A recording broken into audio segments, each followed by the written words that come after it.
portion of this video is brought to you by Ground News. For more information about Ground News, visit the link in the description or wait till the end of this video to hear more from me. Pete Hegseth has been very, very busy on the face of things, retweeting things from the SecDef account about his new portrait. This tweet here that he retweeted from Secretary of Defense Pete Hegseth. He reposted this on the Twitter. Suit pressed, but boots still dusty. SecDef Pete Hegseth makes the beginning of his tenure as the 29th Secretary of Defense by sitting for his official portrait. It is amazing to me that Pete Hegseth acts as though he's there by merit. He is an unqualified dipshit as the Secretary of Defense. Just absolutely unqualified for the job. Credibly accused rapist, struggles with his own demons, substance use disorder, putting our country and our national security posture in danger. And he went on with Jesse Waters of all intellectual powerhouses last night on Fox News to talk about DEI and how it's dead. And diversity is not our strength, he says. Unity is our strength. As he deunifies us, as he divides us. I want you to watch, and also watch just his abject awkwardness. Just the feigning and presenting himself as confident when really he's just like his dear leader, Donald Trump, just insecure and weak inside. Watch this exchange, alarming exchange from the Secretary of Defense of the United States military and dipshit Fox News anchor, Jesse Waters. What's happening with DEI? How's that going at the Defense Department? Well, DEI is not going well at the Defense Department because it's dead. We will. You never been on TV before? Former Fox News host? What are you doing? Be the mighty alpha male you claim to be and quit being such a feckless little weakling. As the president said in his inaugural, we will be merit-based and colorblind, and that is the case at the Defense Department. DEI is going to be ripped out root and branch because we want everyone treated equally with high standards and held accountable with warfighting, lethality, and readiness front and center. We don't have time for emphasizing differences.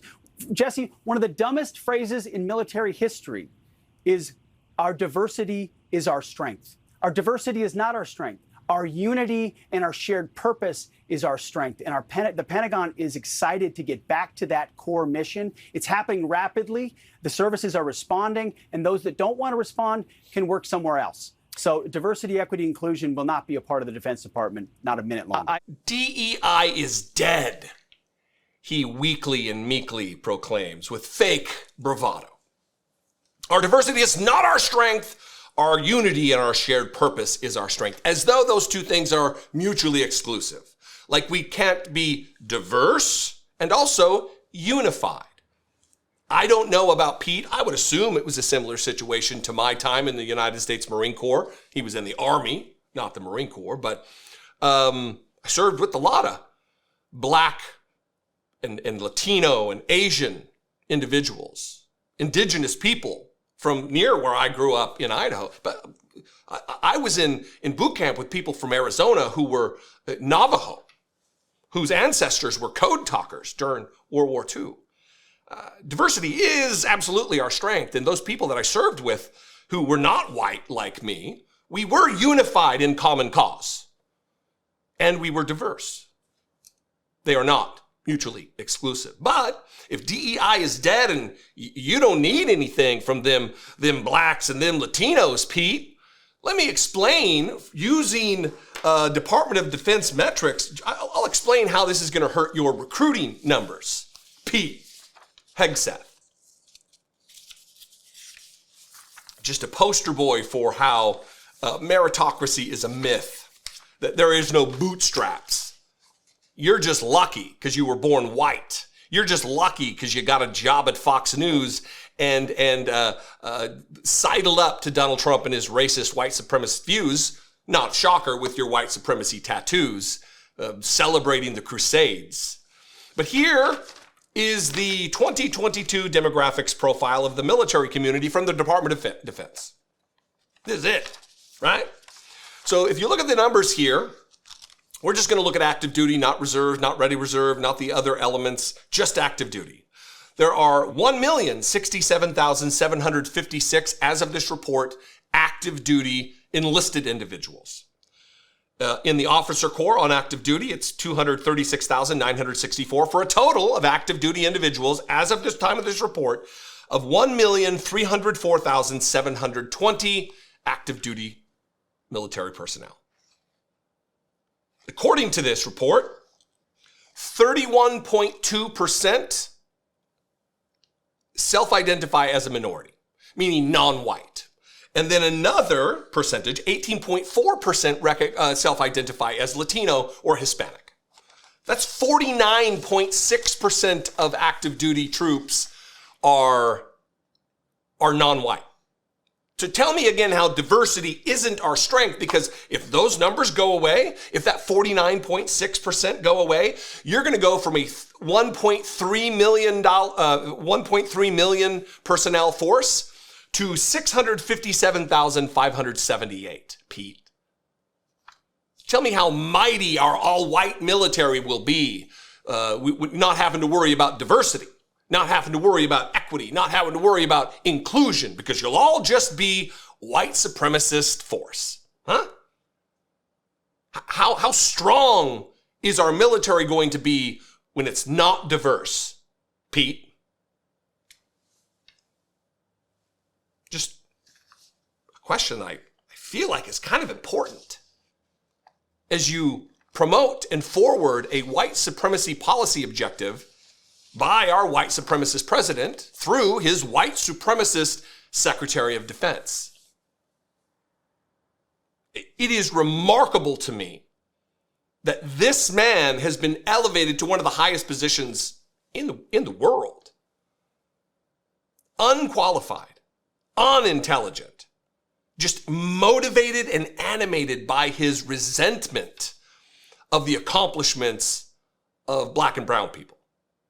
That's it. It's not a meritocracy that put him in that place. It's absolute just befuddlement of Donald Trump thinking that someone is qualified based on how they present themselves and what he watched on Fox News. This guy was a morning show host on Fox News. Numbers don't lie, though. Numbers don't lie. What do you think? I invite you to this conversation. You can click down in the comment section below and leave a comment. You can also call the voicemail line 714-576-4054. My email address is always open, daily@dollemore.com. I want to hear from you. If you appreciate what I do and you'd like to help support this work, you'd like to help produce these videos, you can click the join button below, become a channel member for $1.99 a month, or go to my Patreon page, patreon.com/IDoubtIt podcast. I'm on the social media just about everywhere at Dollemore. I'd love to see you there. And I will see you next time. Be genuine. Take care of one another. You hear me regularly talking about Trump's playbook to consolidate power. But his appointment of Kari Lake to lead Voice of America takes his attacks to a uniquely disturbing level.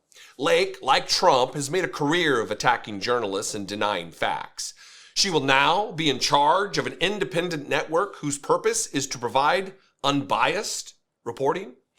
If you search this story on Ground News, it's laid out for you. Hundreds of articles clearly organized by perspective, and nearly all of them flagging serious concerns about the editorial independence of Voice of America. And yet, the America First crowd continues to call this appointment fair. The rest of us should call it what it is, though: propaganda. Trump knows that controlling the narrative is the first step to controlling the populace. Don't take my word for it, though. Go see for yourself. I use Ground News to help me critically analyze the news, and you should too. When algorithms decide the news you see, it's easy to feel powerless and uninformed. Let Ground News help you get a more complete view of the story. They are the only platform not trying to tell you what to think. For a limited time, you can get the same Vantage plan I use for nearly half the cost. Go to ground.news/Dollemore or scan my QR code to get their top tier Vantage plan for 50% off, which comes down to just about $4 per month. Ground News is completely independent, nonpartisan, and they are not manipulating algorithms. They also don't show ads on their platform for clickbait. Instead, they organize every story by perspective, highlighting the outlet's bias and credibility, as well as their financial backers, so you know exactly who is controlling the narrative that they're spinning. You can filter out extremist outlets to focus on reliable reporting that actually matters.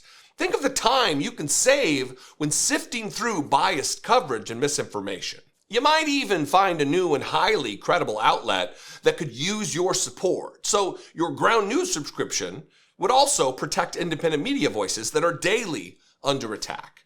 We're watching institutions that keep our democracy transparent and accountable crumble right before our eyes. That's why I trust Ground News to make sure the truth never gets buried. You should too.